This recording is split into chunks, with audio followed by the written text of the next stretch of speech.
사랑제일교회와 관련한 코로나19 누적 확진자가 600명을 넘어섰습니다.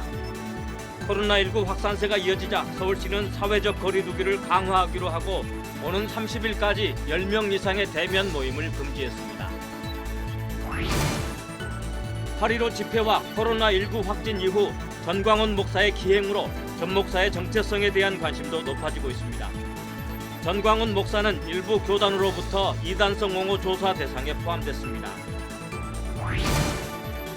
장로회 신학대학이 코로나19로 지난 2월 실시하지 못했던 학위 수여식을 최소한의 인원을 참석시킨 가운데 진행했습니다. 사랑제일교회를 중심으로 한 코로나19 바이러스가 빠른 속도로 퍼지면서 교회도 큰 충격과 함께 변화를 맞고 있습니다. 오늘 파워 인터뷰에서 동순교회 서정호 목사를 만나 코로나 이후 교회가 어떤 선교 정책을 갖고 어떤 방향으로 나아가야 할지 고민과 대책을 들었습니다. 여러분 안녕하십니까? CBS 뉴스입니다. 사랑제일교회와 관련한 코로나19 누적 확진자가 20일 정오를 기준으로 53명 늘어난 676명에 이르는 것으로 집계됐습니다. 코로나19 확산세가 이어지자 서울시는 사회적 거리 두기를 강화하기로 하고 오는 31일까지 10명 이상의 대면 모임을 금지했습니다. 최경배 기자가 전합니다. 서울 성북구 사랑제일교회와 관련한 코로나19 누적 확진자 수가 20일 정오를 기준으로 676명에 이르는 것으로 집계됐습니다. 하루 사이에 53명이 추가된 겁니다. 사랑제일교회와 관련한 코로나19 확진자는 대부분 서울을 비롯한 수도권 지역에 집중됐습니다. 서울 409명, 경기 189명, 인천 39명으로 수도권 지역 확진자는 모두 637명이고 비수도권 확진자는 39명입니다. 방역당국은 사랑제일교회와 관련한 집단 감염이 다른 종교시설과 직장 등으로 번지는 이른바 N차 전파를 크게 우려하고 있습니다. 방대본은 지금까지 13곳에서 N차 전파 감염자 67명을 확인했으며 관련 시설에 대한 추가 조사를 진행하고 있다고 밝혔습니다. 심층 역학조사를 통해 교인과 교회 방문자 명단을 추가로 확보하고 있으나 연락처가 확인되지 않거나 검사를 거부하는 등 확인이 되지 않고 있는 사람이 약 700여 명이 있습니다. 경찰, 이동통신사 등의 협조를 통해서 연락처를 확보하고 이들에게 신속히 진단검사를 받을 것을 독려하고 있습니다. 사랑제일교회 외에도 교회를 통한 확진자는 계속 증가 추세입니다. 용인시 우리제일교회 관련 확진자가 11명 추가돼 누적 확진자 수는 모두 169명인 것으로 파악됐습니다. 또 천안시 천안동산교회를 중심으로 5명의 확진자가 발견된 데 이어 가족 2명과 교인 2명이 추가로 확진돼 교인 전수를 대상으로 추가 조사가 진행되고 있습니다. 코로나19 2차 대유행 우려가 높아지자 서울시는 사회적 거리 두기를 강화하기로 했습니다. 서울시는 오는 21일 0시부터 30일 자정까지 서울 전역에서 개최되는 10인 이상의 모든 집회를 전면 금지한다고 밝혔습니다. 한편 정부가 수도권 교회를 대상으로 비대면 예배만 허용하겠다고 밝힌 상황에서 보수적 교회연합기구 중 하나인 한국교회연합이 거부 입장을 밝혀 논란이 일고 있습니다. 한교연은 권태진 대표회장 이름으로 발송한 긴급 공지문자에서 정부가 발표한 수도권 교회의 예배 금지 명령을 받아들일 수 없다고 밝혔습니다. CBS 뉴스 최경배입니다. 사랑제일교회를 통한 코로나19 집단 감염이 예사롭지 않습니다. 논란의 중심이 된 전광훈 목사와 사랑제일교회 정체성에 대한 관심도 커지고 있는데요. 송주열 기자가 정리했습니다. 광화문 8.15 집회와 코로나 재확산으로 전광훈 목사의 정체성에 대해 교회와 사회에서 관심이 높아지고 있습니다. 사랑제일교회 전광훈 목사는 전 목사가 지난 1998년 설립한 청교도 영성훈련원을 빼놓고는 설명이 되지 않습니다. 겉으로는 한국교회의 영성회복을 위한다는 취지지만 사실은 극우적인 정치 행보로 비난을 받아왔습니다. 현재는 극우적 성격의 너알아 TV, 너만 몰라 TV를 운영하면서 교회라기보다는 정치 집단 성격이 짙습니다. 2012년 사랑제일교회는 예배를 참석하면 5,000원을 준다는 구인 광고로 세간의 빈축을 사기도 했습니다. 전광훈 목사 안수에 대한 의혹도 있습니다. 교계시민단체 평화나무는 올해 초 목사 안수를 받기 위해서는 80년대 당시 4년제 대학 학력인정학교를 졸업해야 하는데 전광훈 목사는 공부한 흔적이 없어 전 목사의 목사 안수증이 진본인지 의심된다며 경찰에 고발했습니다. 전 목사는 이단 옹호 의혹도 받습니다. 전광훈 목사는 한기총 대표회장으로 있던 2019년 4월 실행위원회를 열어 주요 교단으로부터 이단으로 규정된 변승우 목사 소속 교단을 회원으로 받아들여 사실상 이단 해제를 단행했습니다. 문제는 이 과정에서 변승우 목사로부터 5억 원을 받았다는 정황이 포착돼 검찰이 수사 중입니다.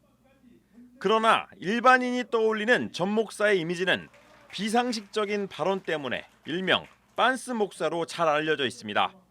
전광훈 목사는 2005년 1월 대구에서 열린 한 집회에서 내가 빤스 벗으라면 벗어, 목사가 벗으라고 해서 안 벗으면 내 성도가 아니지 라는 발언으로 빤스 목사 별명을 얻었습니다. 이 같은 전 목사의 행보에 대해 교계의 시선은 어떨까? 개신교 주요 교단인 대한예수교장로회 합동총회는 지난해 총회에서 전광훈 목사의 이단 옹호 여부를 논의했고 올해 9월 총회에서 전 목사의 이단 옹호 행태 연구 결과를 보고할 예정입니다.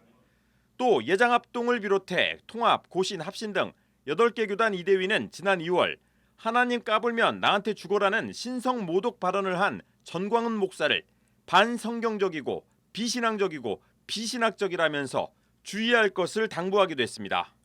하나님 꼼짝마, 하나님 까불면 나한테 죽어. 최근 코로나19 재확산 주범으로 떠오르는 사랑제일교회 전광훈 목사는 선거법 위반 혐의로 구속된 데 이어 방역법 위반 혐의로 재수감될지 여부도 관심사입니다. 사랑제일교회와 관련해 코로나19 확진자가 폭발적으로 늘자 전 목사의 재수감을 촉구하는 국민청원이 신청 6일 만인 20일 오후 32만 명에 달했습니다. CBS 뉴스 송주열입니다. 장로회 신학대학교가 코로나19로 지난 2월에 갖지 못했던 제113회 학위 수여식을 진행했습니다. 식은 코로나19 감염 예방을 위해서 50인 이하 소규모로 진행된 가운데 졸업생들은 새로운 사역과 도전을 향한 힘찬 발걸음을 내딛었습니다. 오요셉 기자입니다. 졸업 가운을 입고 학사모를 쓴 졸업생들이 예배당에 널찍이 떨어져 앉습니다. 오케스트라 연주와 찬양은 사전에 녹화된 영상으로 대체되고 참석자들은 모두 마스크를 꼼꼼히 착용합니다.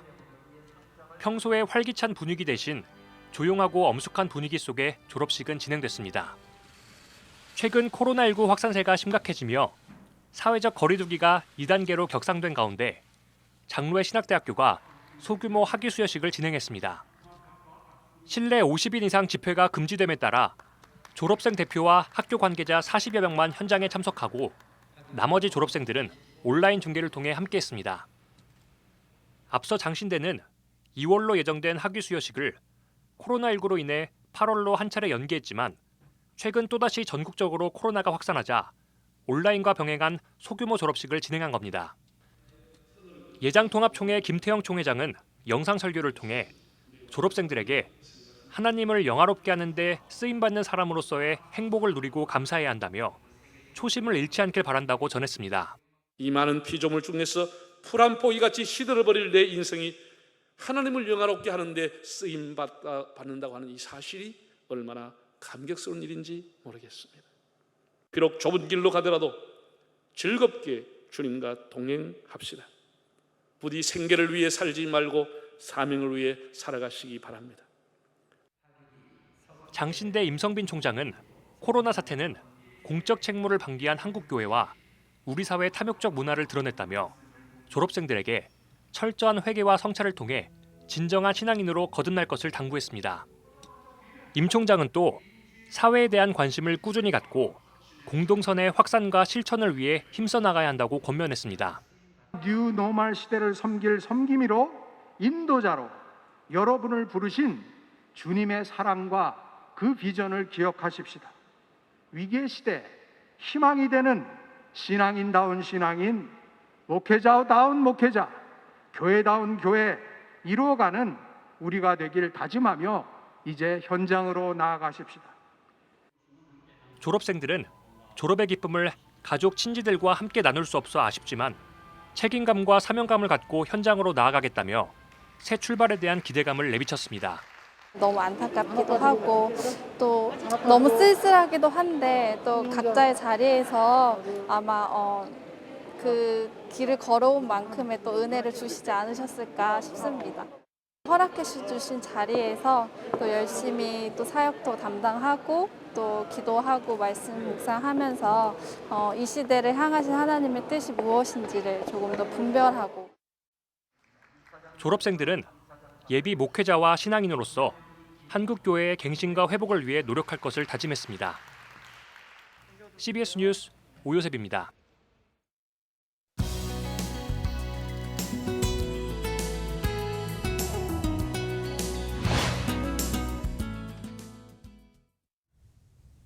코로나 바이러스 기세가 좀처럼 잦아들지 않고 있는데요. 코로나 시대를 맞아 교회도 이미 커다란 변화를 맞고 있습니다. 오늘 파워 인터뷰 시간에는 동순교회 서정우 목사를 만나서 코로나 이후 교회가 어떤 선교 정책을 가지고 어떤 방향으로 나아가야 할지 고민과 대책을 들어봤습니다. 고석표 기자입니다. 목사님 안녕하십니까? 예, 반갑습니다. 예. 코로나 사태가 지금도 계속되고 있는데요. 좀처럼 수그러들지 않고 있습니다. 이렇게 장기간 계속되고 있는데 목사님 어떻게 보고 계십니까? 뭐 간단히 표현하면 포스트 코로나 시대는 오는가? 즉 코로나가 다 정리하고 옛날처럼 돌아갈 것이냐? 그거에 대해서 뭐 전문가들은 전부 다 거의 100%가 부정적인 생각하는 거죠. 포스트 코로나는 없다. 위드 코로나 또는 애프터 코로나가 있을 뿐이다. 우리는 코로나하고 함께 살아가는 뭐 경제 쪽에서 나온 얘기지만 뉴 노멀, 새로운 기준, 새로운 기준이 만들어진 새로운 세상이 오는 거지 우리가 살던 과거로는 다시는 돌아갈 수 없다. 이게 보통 심각한 문제가 아니죠. 전 그렇게 생각합니다. 지금 코로나 이런 상황에서 교회가 맡고 있는 가장 큰 변화는 뭐라고 봐야 될까요? 또 목사님 또 개인적으로 목회자로서 또 고민하는 게 있다면 좀 말씀을 해주십시오. 뭐 엄청난 변화죠. 그러니까 예를 든다면 제가 지금 82년도에 신학교 졸업하고 38년 거의 목회하고 있고 2년 뒤면 이제 은퇴입니다. 40여 년 목회하면서 지금처럼 황당했던 적이 없었습니다. 도대체 어떻게 해야 될지를 알 수가 없더라고요. 당장 내년도에 목회 계획을 세워야 될 텐데 초점을 어떻게 둘 거며 앞으로 어떻게 갈 거냐, 이게 보통 심각한 문제가 아닌 것 같아요. 저는 감히 이렇게 생각해요. 아마 제2, 제3의 종교개혁이 지금 시작되고 있는 것 아닐까. 그러니까 우리가 개혁을 못하니까 하나님이 그냥 코로나를 통해서 개혁을 시켜가고 있다는 생각이 들어요. 간단한 문제를 얘기한다면 사이버 공간에서도 교회가 존재할 수 있는 거냐, 아니면 현장 예배를 떠난 현장 없는 예배가 과연 가능할까? 성찬을 어떤가? 그게 가능한 건가? 이런 아주 기본적인 신학적 질문들이 지금 빠른 속도로 빠른 시일 내에 대답이 신학적으로 해야 되는 건 아닐까 하는 생각이 듭니다. 그러니까 지금 황당한 거죠. 일반 일선 목회자들은 지금 어떻게 해야 될지 모르죠. 이렇게 코로나가 이제 장기화되면서 네. 현장 예배 교인 출석률이 확 떨어지고 그래서 이제 6만 개 교회 중에 전국에 1만 개 교회가 사라질 수 있다, 이런 비관적인 얘기도 있는데 앞으로 교회는 어떤 선교 정책이 필요하다고 좀 보십니까? 1만 교회만 사라지면 괜찮겠다는 생각이 드네요. 저는 굉장히 더 부정적인 생각을 가진 사람이니까. 그동안 목사로서 너무 과격한 표현일지 몰라도 작은 교회들이나 작은 교회도 정말 신실하게 목회하시는 의미 있는 목회의 현장들이 참 많죠. 그럼에도 불구하고 가끔씩 돌아보다가 보면 이게는 목사의 생계를 위해서 교회가 존재하는 건지, 교회를 위해서 목사가 존재하는 건지, 그것조차도 의심스러운 현장도 돌아보게 되거든요. 이제 그러면서 이제 총회나 노회가 혹은 큰 교회들이 지원을 하는데 앞으로 선교 정책에 있어서 이런 점도 심각하게 돌아봐야 되지 않을까 하는 생각이 들고요. 어차피 시작됐습니다. 비대면의 사회는. 그렇기 때문에 아마 미래 교회는 온라인과 오프라인의 균형을 잡아가면서 각각 장점들을 어떻게 보완해 갈 수 있을까? 네. 거기에 노력하고 열매를 맺힐 수 있는 교회가 그래도 좀 살아남을 수 있지 않을까. 그렇지 않은 교회들은 아무래도 많이 힘들지 않을까 하는 생각이 좀 드네요. 네. 동성교회가 이제 이런 상황을 맞아서 이제 행사를 준비했다고 들었습니다. 그 네네. 행사 내용 좀 간략하게 소개 좀 해주시죠. 예. 사실은 솔직히 말하면 이것은 저 혼자 고민 때문에 시작했던 거죠. 6월 들어서 이제 내년도에 목회 계획을 세워야 될 텐데 구상을 하면서 황당하더라고요.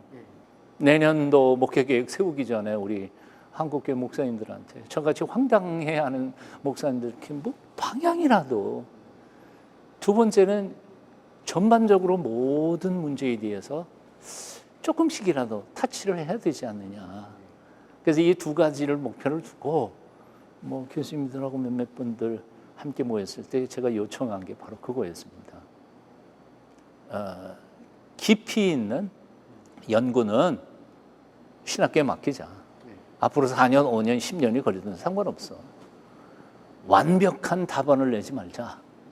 우리는 그럴 수도 없고 지금 그럴 시간도 없고, 지금 현재로서 우리가 최대한으로 건강한 신앙을 가지고 이 코로나를 직면해서 교회를 어떻게 할 것이냐에 대하여 대안, 구체적인 대안들, 이론에 대한 책들은 많이 나왔어요. 책도 정신대에서 몇 권 나왔고요. 책들은 많이 나왔어요. 이론 말고 구체적으로 우리가 뭘 어떻게 할 것인지에 대해서 아이디어를 내놓자. 좀 고생들 지금 많이 하고 있죠.